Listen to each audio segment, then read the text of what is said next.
Bonjour, je suis Frédéric Florent et je suis ravi de vous accueillir sur le podcast Allez Vas-y, consacré aux personnes qui passent à l'action. Qu'ils soient bénévoles, entrepreneurs, sportifs de haut niveau ou autres, leur point commun, c'est qu'ils donnent du sens à leur vie en agissant. Aujourd'hui, je reçois Mehdi Ellis, qui est un sportif de haut niveau en escrime. Dans cet épisode, vous allez découvrir le parcours de Mehdi, qui nous explique ce qui l'a amené à l'escrime, puis à partir de Guadeloupe vers la métropole. Mehdi va nous partager son quotidien de sportif de haut niveau, qui a pour objectif de ramener une médaille olympique pour les Jeux de Paris 2024. Pour cela, il a décidé de prendre en main sa préparation. L'escrime n'étant pas un sport rémunérateur, il a besoin de jongler entre ses études, son alternance, ses entraînements physiques et techniques et sa recherche de sponsors. Je vous invite à découvrir Mehdi, un sportif très attachant et on ne peut plus motivé. Cet épisode pourra vous inspirer sur la manière d'atteindre ses objectifs. Je vous laisse avec Mehdi. Très bonne écoute à vous. Moi, c'est cette vidéo que j'ai vue sur LinkedIn où on te voit en train de vivre une journée type où tu jongles entre études, alternance, entraînement et tout qui m'a donné envie de te contacter. On est avec Mehdi sur le podcast. Bonjour Mehdi. Bonjour Frédéric. Alors Mehdi est un sportif de haut niveau, un escrimeur et j'ai eu envie de le contacter parce que en plus de vivre une vie à 300 à l'heure, il se projette sur Paris 2024 et on aura l'occasion d'en reparler. Et donc pour se projeter sur Paris 2024, il a besoin de sponsors. Donc une mise en lumière n'est pas malvenue. Et donc avant de parler de tout ça, Mehdi, est-ce que tu peux nous parler de ton parcours, ce qui t'a amené à l'escrime et à ce que tu fais aujourd'hui? Est-ce que je peux parler de mon parcours? Donc oui. Donc je m'appelle Mehdi, j'ai 25 ans. Donc j'ai commencé l'escrime à l'âge de 6 ans en Guadeloupe. Donc j'ai commencé à la salle d'escrime à la base dans une toute petite école primaire qui faisait des cours puisqu'on n'avait pas de club à l'époque. Et ensuite on a eu une salle qui s'appelle la salle Laura Flessiel. Je me suis entraîné là-bas jusqu'à mes 16 ans. Ensuite, à mes 16 ans, je suis parti sur le continent pour pouvoir continuer, puisqu'il faut savoir que l'escrime, à la base, pour mes parents, ça me venait un peu cher, puisque j'ai progressé assez rapidement. Donc, petit à petit, il a fallu payer les déplacements dans d'autres pays d'Europe, en plus des déplacements de la Guadeloupe jusqu'à Paris. À un moment, mes parents n'ont plus pu suivre financièrement. Et donc, j'ai dû m'installer en métropole pour pouvoir continuer l'escrime. Alors, avant d'aller plus loin, je vais me permettre de te poser une question que certains se poseront. Qu'est-ce qui fait qu'à 6 ans, on se tourne vers l'escrime? C'est un sport assez peu connu. Qu'est-ce qui a fait que tu as eu envie? Eh bien, pourquoi à 6 ans est-ce que j'ai commencé l'escrime? Il faut savoir que, comme je l'ai dit tout à l'heure, je suis de Guadeloupe. Laura Flessel, elle est guadeloupéenne. Donc forcément, il y avait une tendance un peu Laura Flessel à l'époque. De la même manière maintenant, j'imagine qu'il y a une tendance de judo avec des urinaires. Effectivement. Et du coup, c'est un peu cela. Donc, pour la petite histoire, lorsque j'avais 6 ans, moi, personnellement, l'escrime, c'était pas le sport principal.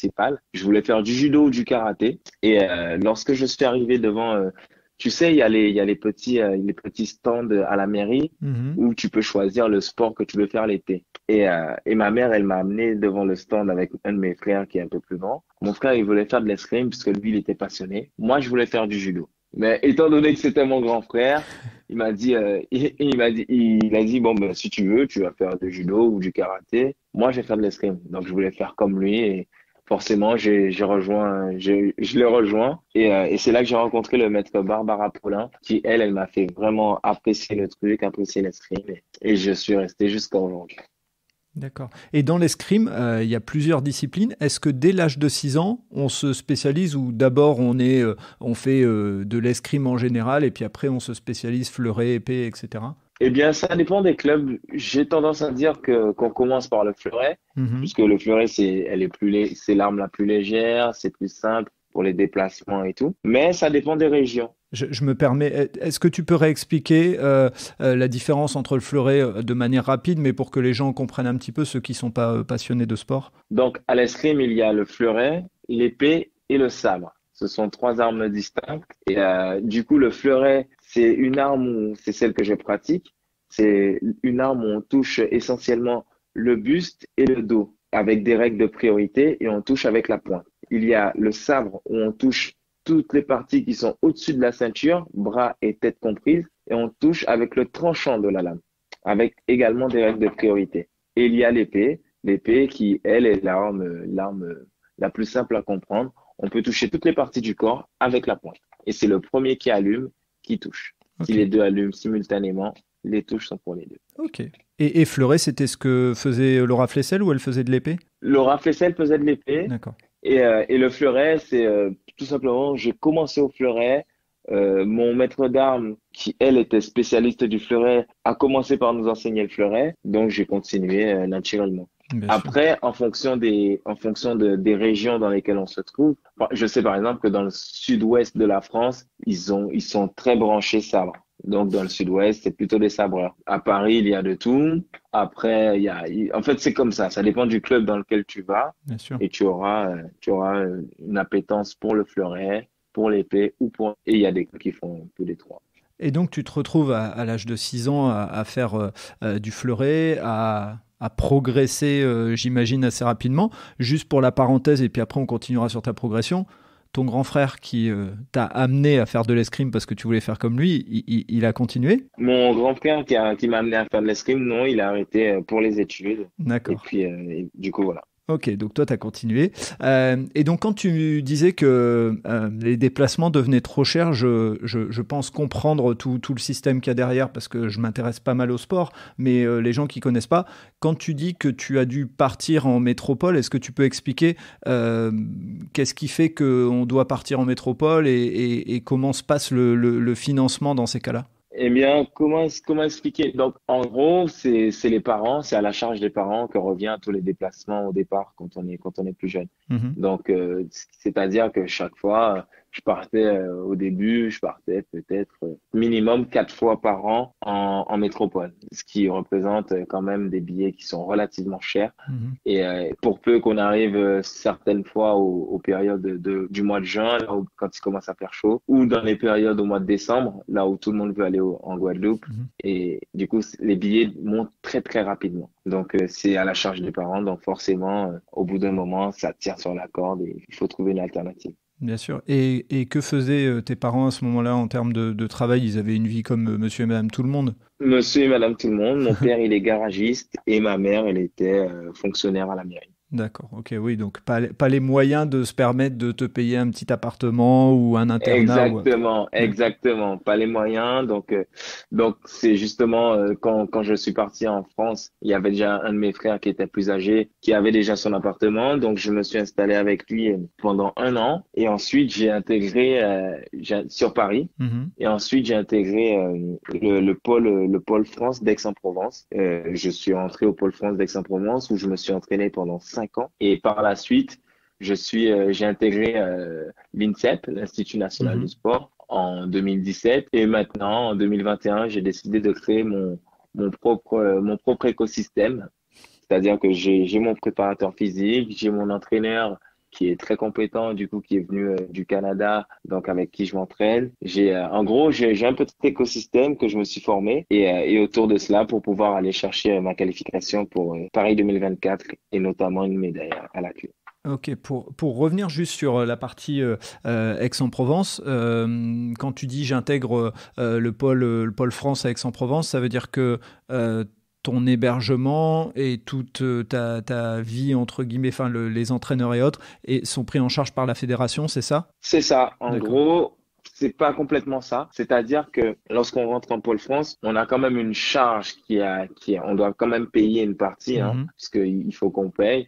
La fédération paye une partie, mais il y a une autre partie qui nous reste à charge. Je D'accord. n'ai plus exactement les montants, mais on a encore une partie qui est à charge qu'on doit régler annuellement. Ok. Et donc, pour y entrer, je suppose que c'est parce que tu avais un niveau, tu avais été Exact, reconnu. exactement. Pour Mm. rentrer en pôle, généralement, il faut faire partie au minimum des 10, 15 meilleurs Français de sa catégorie. Ok. Donc, Donc voilà, j'ai réussi à force de travail, parce que lorsque je suis arrivé en France, je n'étais pas en structure. Je m'entraînais dans un club qui avait bien voulu m'accueillir sur Paris, au nom du Team Fleuret, d'ailleurs club dans lequel je suis maintenant. Mhm. Et c'est un club qui m'a ouvert ses portes et qui a voulu m'aider, qui a cru en mon projet et qui m'a dit bon ben eh bien tu peux venir à notre salle, tu peux t'entraîner avec nos tireurs et par la suite lorsque tu veux, tu viens et puis on te fait confiance. Et du coup, à travers ce rapport de confiance, ben, progressivement, lorsque je me suis installé en métropole, je me suis licencié au Team Fleuret et qui est mon club 9 ans plus tard. Ok. Et 5 ans après Aix-en-Provence, tu nous as dit que tu étais entré à l'INSEP. Pour ceux qui ne connaissent pas, effectivement, c'est le lieu où grandissent, où se développe une grande partie des sportifs de haut niveau français.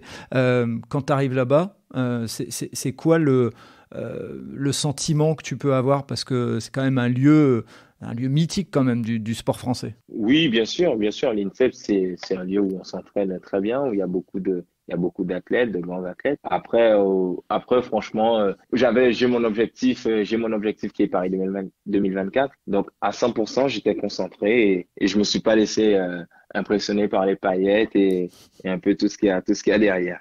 On sent la Maintenant, détermination du sportif de haut niveau, c'est énorme, j'adore ça. bien sûr, bien sûr. Il faut de toute façon. Si je veux y arriver, il va falloir que je reste concentré à 100% et du coup, quels que soient les obstacles. Ok. Donc voilà. Et ensuite, à la rentrée à cette rentrée 2021, du coup, j'ai décidé de prendre mon projet en main à 100%, comme le font à l'escrime déjà pas mal d'athlètes. Il y a un team d'entraînement qui est à Orléans. Il y a d'autres tireurs, Isor Ratibus par exemple, qui Mhm. s'entraînent à Los Angeles. Enfin, il y a tout un système où plusieurs personnes un peu se détachent de l'INSEP et créent vraiment leur écosystème. Et du coup, j'ai voulu créer mon écosystème et du coup être 100% maître de mon projet. Et du coup, c'est vraiment ce que je recherche, c'est pouvoir avoir la clé en main et pouvoir être sûr que je puisse tout maîtriser et savoir que mon succès, du coup, j'ai pleine main mise dessus Ok. et, Et et voilà. justement, ma question est, parce que je ne maîtrise pas par contre la qualification, comment marchent les qualifications et tout, mais avant d'en parler, quand tu décides de partir sur cet écosystème que tu crées toi-même, la fédération, elle te suit ou alors tu es obligé de dire à la fédération, ben, c'est moi qui décide et je prends mon recul. Comment ça se passe? Parce que je sais que des fois c'est un peu difficile entre les fédérations et les sportifs et il y en a d'autres où ça marche très bien. Eh bien, justement, nous, ça se passe très bien avec ma fédération. D'accord. On a décidé, je suis en relation encore très étroite avec les entraîneurs nationaux. Mhm. On échange en ce qui concerne la planification, la manière dont j'aborde les échéances. On est encore en lien. Quelquefois, je demande des conseils aux entraîneurs nationaux. Donc, la relation, elle se passe très bien et on avance ensemble. C'est-à-dire que le projet, au final, c'est qu'on puisse rapporter les médailles à la France. Mhm. Donc, on est tous unis autour de ce projet. Ouais, c'est ce qui est vraiment bien parce que des fois, effectivement, on constate que bah, il y a bisbille pour plein de raisons et on va pas rentrer dans le détail, mais là si ça se passe comme ça, c'est top. Alors, explique-nous un petit peu ce que c'est que de créer son écosystème parce que je pense que pour monsieur et madame tout le monde, ils se rendent pas compte à quel point ça nécessite un investissement temps et un investissement argent aussi de créer son propre écosystème. Alors, qu'est-ce que c'est créer son propre écosystème? Donc, pour faire du sport de haut niveau, généralement, on a besoin d'un préparateur physique, c'est-à-dire la personne qui nous permet de se développer musculairement pour encaisser toute la charge d'entraînement. Du coup, on a besoin d'un préparateur physique, on a besoin d'un entraîneur compétent, puisque on peut avoir des entraîneurs, mais avoir un entraîneur compétent, c'est encore autre chose. Il faut qu'on dispose d'un kinésithérapeute, Mhm. d'un ostéopathe, d'un préparateur mental.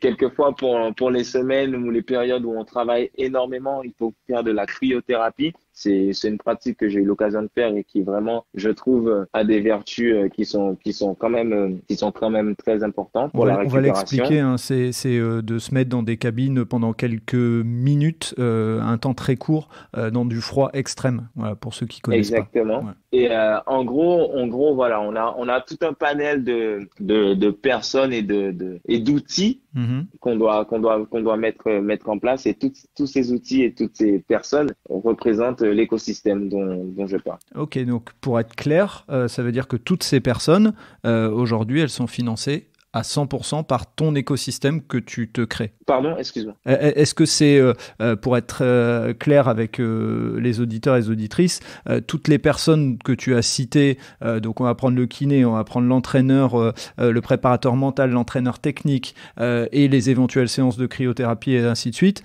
toutes ces personnes-là, c'est toi qui les finances à 100%. Exactement, Ok. exactement. À la base, elles sont financées à 100% par mois. Et puis, du coup, j'essaie un peu de bricoler avec mon club, avec des personnes qui veulent m'accompagner, qui croient en mon projet Mhm. pour justement permettre de m'alléger de certains poids financiers. Ok, ça veut dire que tu crées autour de toi une sorte d'entreprise à but sportif, c'est ça? C'est un peu comme ça que ça fonctionne? C'est exactement ça, c'est D'accord. exactement ça. C'est une entreprise à but sportif. Donc justement, et c'est assez intéressant que tu en parles, puisque pour maintenant que je fais une alternance depuis le mois de septembre d'ailleurs, Mhm. je me rends compte de quand j'échange avec le CEO de mon entreprise, puisque je Mhm. bosse dans une startup qui fait de la data. D'accord. Quand je discute avec le CEO de mon entreprise et je me rends compte qu'il fait face quand même aux mêmes problématiques que moi dans mon projet sportif. Donc c'est assez cocasse. Alors, est-ce que justement, j'avais vu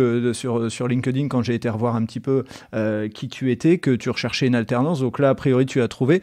Je ne sais pas si tu veux citer l'entreprise, je ne sais pas si tu t'es mis d'accord avec eux, mais parce Oui, que bien sûr. vas-y, parce que je pense que de t'embaucher, c'est une bonne chose quoi, pour le pays en général. Quoi. Parce que si tu vas chercher des médailles, on sera tous contents devant notre télé. Donc, Exactement.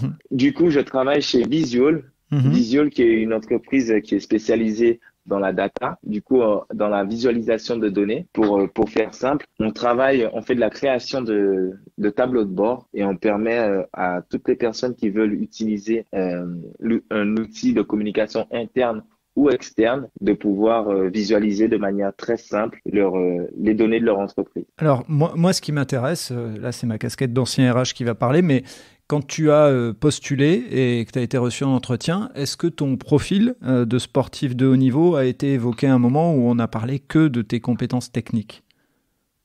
Ah non, pas du tout, pas du tout. On n'a pas parlé de mes compétences techniques. Justement, c'est mon profil de sportif de haut niveau et les valeurs que le sport transmet qui ont justement mené à cet entretien. D'accord, c'est top. C'est top. C'est un très beau message pour les jeunes et autres. C'est de dire que il y a pas mal d'entreprises aujourd'hui qui sont prêtes à faire le pari des soft skills, c'est-à-dire les compétences de savoir-être, hein, si on résume très rapidement. Et puis au pire, elles vont te développer sur les compétences techniques, mais elles savent que, voilà, comme tu en as parlé tout à l'heure, un sportif de haut niveau se fixe des objectifs et il les lâche rarement. Donc ça, c'est une compétence qu'il y a pas dans toutes les entreprises. Donc c'est un très beau message. Exactement, et notamment dans les entreprises à type start-up, Mhm. on sait que par exemple, quelquefois dans certaines start-up, les produits ne sont pas toujours achevés. On doit Mhm. repartir, retravailler sur notre produit. Et si on n'a pas cette capacité à rester concentré et à se dire, on sait pourquoi on le fait, on sait qu'au final, on va trouver le produit qui plaira à la bonne cible et qui va fonctionner, ben c'est mort. Tandis avec une personne, je sais que personnellement, je fais un peu le parallèle avec ma qualification olympique. Je suis persuadé que je vais avoir une médaille aux Jeux Olympiques de Paris. Donc, je sais que quel que soit le chemin, je dois travailler et je vais travailler. Donc, c'est un peu cet état d'esprit que j'aborde dans mon quotidien. Alors, ce qu'il faut aussi préciser aux gens, alors c'est toi qui vas me confirmer ou pas ce que je suis en train de dire, mais ton alternance, elle te sert avant tout à te payer ton appartement et à te payer de quoi manger. Donc, ton alternance, elle ne finance pas, si je me trompe pas, tout ton modèle économique. Ah oui, non, non, non. Elle me sert, oui, à manger et à financer mon appartement. Non, mon modèle économique, non, ça n'a rien à voir. C'est encore une paire de manches. Voilà, et donc justement, explique-nous un petit peu comment, au moment où tu as pris cette décision de te lancer et de créer cet écosystème autour de toi, comment tu t'y es pris pour aller chercher les premiers sponsors qui te permettent d'aller embaucher un entraîneur, d'aller embaucher un deuxième entraîneur sur la muscu, un préparateur mental. Comment tu t'y es pris? Eh bien, comment est-ce que je m'y suis pris? Tout d'abord, j'ai simplement exposé mon projet, mon tout premier sponsor, je vais le citer encore une Oui, fois, vas-y. c'est le Team Fleuret, c'est mon club. Mhm. Donc, c'est vraiment à eux tout d'abord que j'ai expliqué mon projet, à qui j'ai dit, bon, voilà, il va falloir qu'on fasse quelque chose. Mon objectif, j'ai parlé avec la direction, je leur ai dit, mon objectif, vous savez très bien lequel est-il. On va trouver une solution pour mettre vraiment toutes les choses de notre côté. On a eu une opportunité avec justement un entraîneur qui était au Canada et qui pour le coup a entraîné de très très grands athlètes. Donc on s'est dit qu'on va discuter avec lui, on va voir si on peut le faire rentrer dans le groupe. Et petit à petit, l'idée à la base, c'était que lui puisse m'entraîner de temps en temps. Et puis je me suis rendu compte qu'en fait, je pouvais bénéficier de son aide, de ses compétences à 100%. Donc, et c'est là que l'idée m'est venue et je me suis dit, bon, ben, ok, on part là-dessus. Donc, mon club, il m'a suivi. Ensuite, j'ai parlé de mon projet à un préparateur physique que je côtoyais déjà. Il a été séduit aussi par le projet. Et de fil en aiguille, on s'est tous mis ensemble. On a décidé de travailler. Et puis, mon club me soutient. Et maintenant, justement, je cherche d'autres partenaires pour pouvoir m'aider dans ce projet. Et donc justement, cette recherche de partenaires, elle fonctionne comment? J'ai vu qu'il y avait des articles dans des magazines, mais est-ce que toi, tu as des démarchages particuliers à faire? Est-ce que la Fédé, elle t'aide aussi? Comment ça marche pour que les gens puissent comprendre un petit peu? Eh bien, là, pour le coup, je me charge de faire cela tout seul, Mhm. puisque parce que je me suis dit que c'est mon projet Mhm.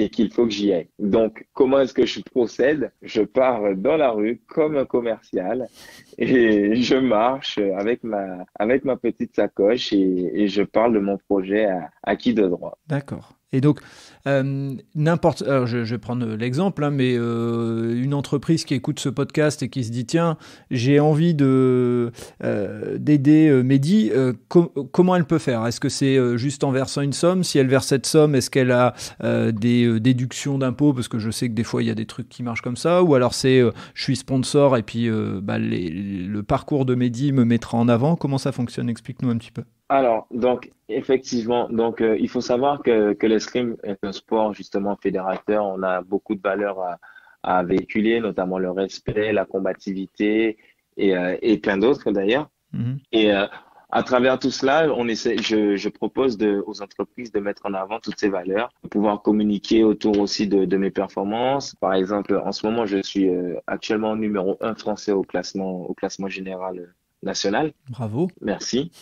Et à travers ce genre de représentation, des compétitions, il y a du public. Ce que je propose, c'est de notamment mettre un écusson sur ma tenue pour montrer que j'appartiens à l'entreprise et que je travaille que je suis en collaboration avec l'entreprise, qu'elle m'apporte son soutien. Ça, c'est au point de vue de la représentation d'image pour l'entreprise. Et pour tout ce qui est financement, l'entreprise, elle peut décider de faire ce qu'on appelle un mécénat. Mhm. C'est-à-dire qu'ils me versent une somme pour participer à mon projet olympique et à travers ce don, ce versement, eux, ils peuvent avoir une réduction d'impôt effectivement à hauteur de 70%. Ok.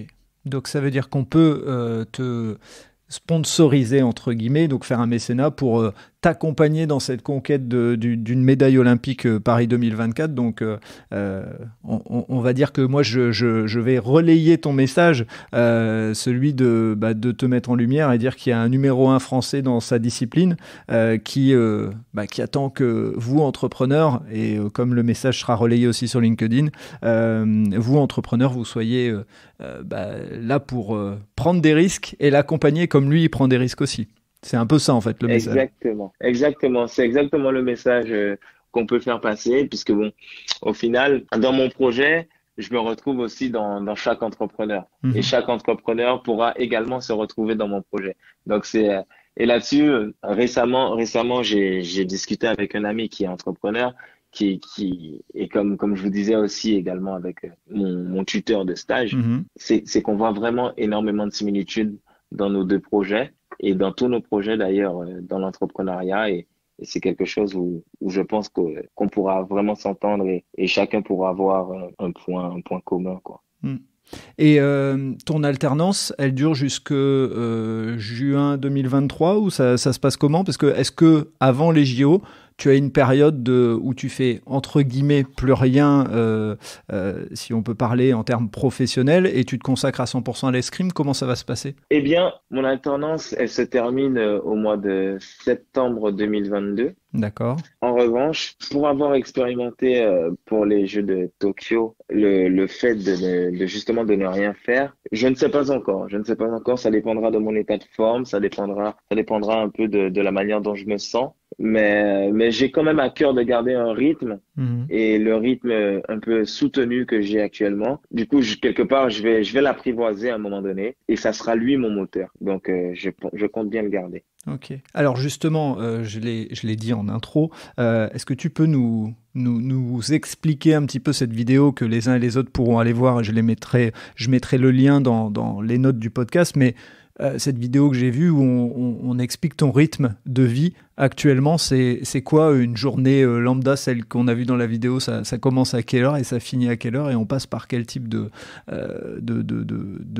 tâches à faire et à effectuer? Une journée lambda, ben, je pars de chez moi généralement aux alentours à 8 heures. Mhm. Je pars à 8 heures, je vais jusqu'au bureau de mon entreprise. Je travaille, je commence entre 9 heures et 9h30 et ce jusqu'à midi. À midi, je file à la salle de sport pour faire ma préparation physique entre midi et 2. Du coup, c'est-à-dire que je fais du renforcement musculaire pour tout ce qui est prévention de blessures. Mhm. Ensuite, je reprends le travail à 14 heures. Bien sûr, entre-temps, il faut que j'essaie de manger. J'essaie de manger si je trouve le temps. Ce qui est À important. 14 heures, bien sûr. À 14 heures, je retourne au boulot. Et de 14 à 17, je suis au boulot. Je travaille dans mon alternance. Par la suite, j'ai à nouveau de la préparation physique, mais là, c'est plutôt de la musculation ou ce qu'on appelle des fondamentaux. C'est-à-dire que je travaille les déplacements techniques ou sinon, je fais du gainage avant les déplacements techniques. Et pour finir, j'ai ce qu'on appelle la leçon individuelle. C'est avec le coach, on travaille vraiment le spécifique et la technique pure avec l'arme en main, avec le fleuret dans la main. Et tu finis ta journée, il est Et je presque termine ma 22 heures. journée, il est 22 heures. Ouais. Il est 22 heures, oui. Et puis, ce qu'il faut pas oublier, c'est que de ce que j'ai vu dans la vidéo et ce qui m'a aussi impressionné, c'est que tu fais ta muscu à un endroit, puis tu dois repartir en transport en commun, je sais pas Exactement. jusqu'où, mais bon, voilà, tu dois te rendre à l'endroit où ton entraîneur se trouve, quoi. Exactement. Donc la musculation, je la fais en autonomie sur certaines séances. D'autres fois, j'ai mon préparateur physique qui est avec moi. Mhm. Et mon préparateur physique et mon entraîneur sont respectivement à 35 km l'un de l'autre. Donc, il faut que je traverse tout Paris pour pouvoir aller m'entraîner. Parce que pour ceux qui connaissent la région parisienne, mon préparateur physique est situé à Vitry et mon entraînement est à Vaucresson. D'accord, ok. Ouais. Et ce que j'avais trouvé touchant et marquant dans la vidéo, c'est que tu disais en fin de journée que bah, ton entraîneur t'avait redéposé à la station de RER. Enfin, on voit vraiment à quel point il faut de la détermination pour aller jusqu'au bout parce que ta journée elle est finie, tu as fini ton entraînement et tu repars pas en voiture, tu repars pas, c'est le RER et puis tu retrouves ton lieu de vie, quoi. Bien sûr, c'est ça, c'est ça. Je suis en permanence challengé. Malgré tout, je fais ce qu'il faut. Mm. Je me donne les moyens. Je sais qu'à un moment, ça va payer. Je sais que cette médaille, je l'aurai autour du cou. Et du coup, à ce moment-là, à Paris, je pense du coup au mois de septembre, quand je serai sur la plage en train de profiter, je me dirai, bon, ça y est, je sais pourquoi je l'ai fait. Et ce qu'on n'a pas dit dans ta journée type aussi, c'est qu'il y a ce fameux projet économique à faire vivre, c'est-à-dire à trouver aussi entre deux les sponsors, rencontrer des partenaires et autres. Donc effectivement, ça vient se rajouter en plus. Oui, bien sûr, ça demande quand même beaucoup d'énergie de voir aller faire du porte-à-porte, puisque ce sont sur les moments que j'ai de off, du coup, Mhm. que je vais faire du porte-à-porte. Donc, et souvent avec beaucoup de refus, beaucoup de personnes qui ne, premièrement, certains ne sont pas sensibles au sport. Après, Mhm. chacun a le droit de ne pas l'être ou de l'être. Mais prendre des refus en permanence, c'est pas évident, mais je continue. J'ai espoir de trouver quelqu'un qui pourra être sensible à mon projet et continuer à m'aider à financer tout cet écosystème. Et justement, pour te qualifier pour les JO de Paris 2024, ça marche comment en escrime? Il faut être le numéro un français, c'est le sélectionneur qui décide et puis t'as pas le choix, c'est lui qui dit telle personne. Comment ça se passe? Non. Alors pour les JO de Paris, la qualification elle commence au mois de mai. C'est sur Mhm. la dernière saison de l'Olympiade. Elle commence au mois de mai 2023 jusqu'au mois de mai 2024. Et autour de toute cette période, on se déplace sur une dizaine de compétitions à travers le monde et ça sera le meilleur à l'accumulation de chaque compétition. C'est-à-dire qu'on a un ranking après, par exemple, la première place, elle rapporte 32 points. La deuxième, elle en rapporte 24 et ainsi de suite. À l'accumulation des points de chaque compétition, il y a un classement qui est effectué et généralement, c'est le premier, le deuxième, le troisième partent à l'épreuve individuelle et le quatrième est choisi à la commission pour participer à l'épreuve par équipe. Ok, ouais, effectivement. Et il y a cette, si je me trompe pas, dans l'épreuve par équipe, il y a cette difficulté où des fois, si on n'est pas rentré enfin dans le match, on n'a pas la médaille, c'est ça, si je me trompe pas? Exactement. Ouais. Si on ne rentre pas dans le match lorsqu'on est quatrième et remplaçant pour les Jeux Olympiques, on n'est pas médaillé. On n'est même pas considéré comme olympien. C'est-à-dire que c'est comme si un peu le travail d'une vie n'a Ouais. jamais existé. Ouais, j'avais vu quelques témoignages et quelques moments marquants, j'avais trouvé, parce que, enfin, on se met à la place de la personne et on se dit waouh, waouh, c'est dur, quoi. C'est pas évident. C'est quoi les événements à venir pour toi, les compétitions importantes dans les semaines et dans les mois à venir pour que les gens qui vont écouter le podcast en fonction du moment où il sera diffusé puissent te suivre un petit peu et voir les événements là, sur la période de 2022? Il y a des compétitions importantes. Ouais, bien sûr. Donc là, la prochaine compétition très importante qu'on aura, ça sera la première épreuve sélective pour la saison. Mhm. Donc ça sera le tournoi international de Paris, le CIP, qui sera à Coubertin. Ça sera la deuxième semaine du mois de janvier. D'accord. Du coup, ça sera le 15. J'ai mon calendrier juste à côté. Donc voilà, c'est ça. C'est du 14 au 16 janvier 2022. C'est la prochaine épreuve très importante qu'on aura.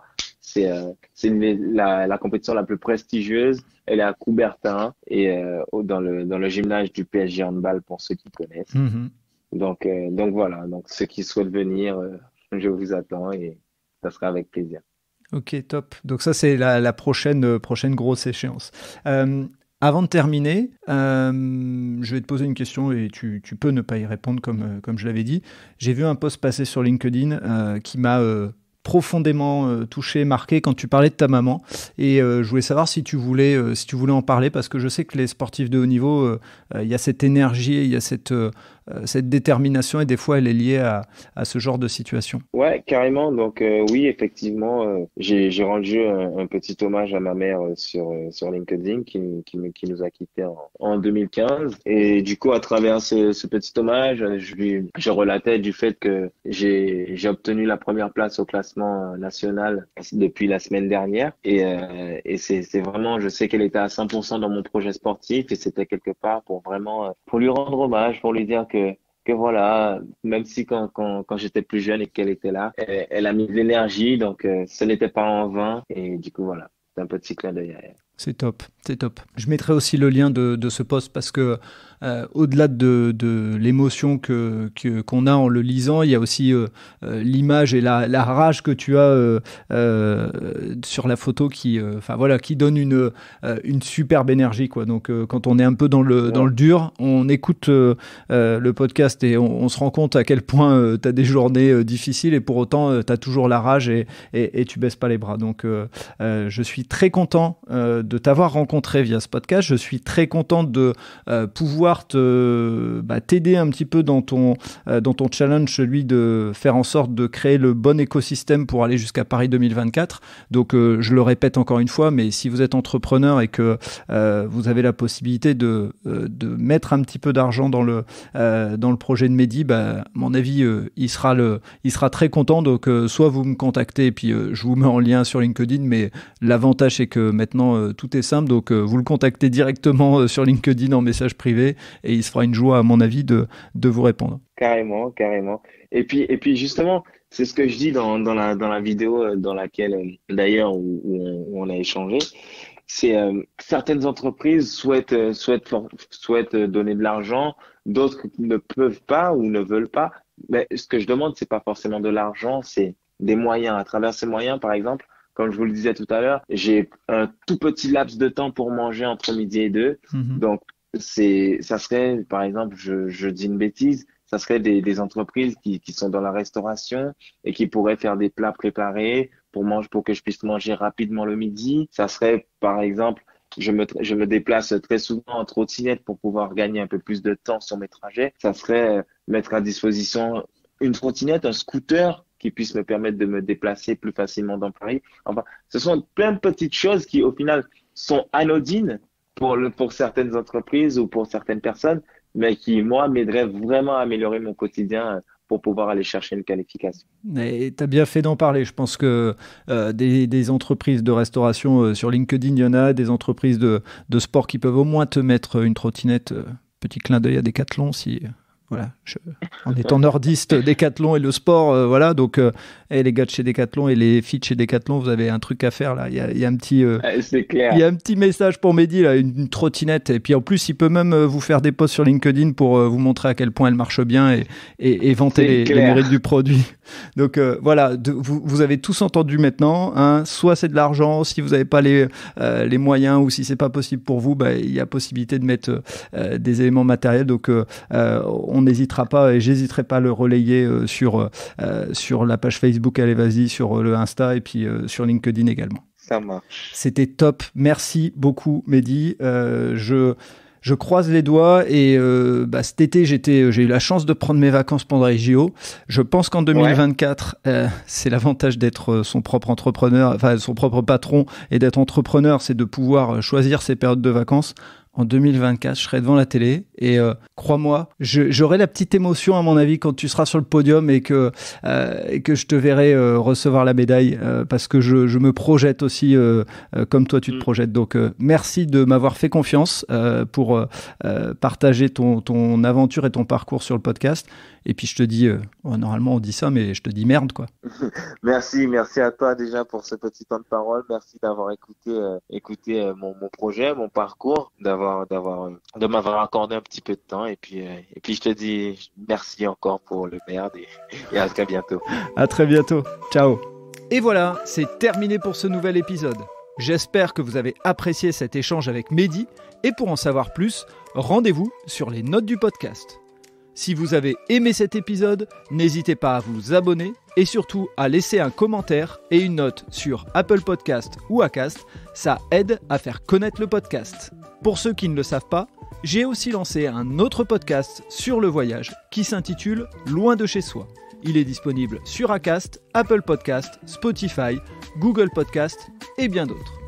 Je vous dis à vendredi pour un prochain épisode d'Allez Vas-y et d'ici là, portez-vous bien.